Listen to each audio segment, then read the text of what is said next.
पुढचं नियोजन लालबाग मंडळाचं असणार आहे, या संदर्भात आपण बातचीत करणार आहोत. सर, आता कशा पद्धतीचं पुढचं नियोजन असणार आहे, काय काय आतापर्यंत घडलेलं आहे? आता काल रात्री ठीक 12 वाजता नवसाची लाईन बंद करण्यात आलेली आहे आणि आज रात्र ठीक 12 वाजता ही मुखदर्शन बंद होणार आहे आणि विसर्जनाची तयारी मोस्ट ऑफ झालेली आहे आणि उद्या पहाटे बाप्पा 10 ते 11च्या मध्ये निघतील इथून भारतमातावरून चिंचपोकलीवरून बकलेट होतावर हिंदुस्थान मस्जिदवरून क्लॅक रोडवरून कुंभारवाडा होतं करता ते बाप्पा गिरगाव चौपाटीपर्यंत जातील.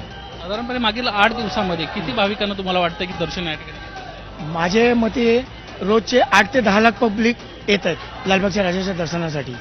अच्छी भावना है, दर्शन करने के लिए आए हैं भगवान का और मतलब 5 मिनट में दर्शन हो गए, नहीं तो होते नहीं है 4-4 घंटे, लेकिन आज 5 मिनट में दर्शन हो गए. व्यवस्था भी बहुत अच्छी है.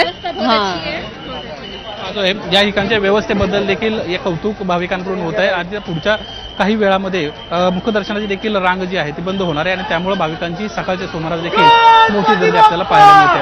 कॅमेरामॅन मनोज जयस्वाल, संदेश मुदावले, एबीपी माझा, मुंबई.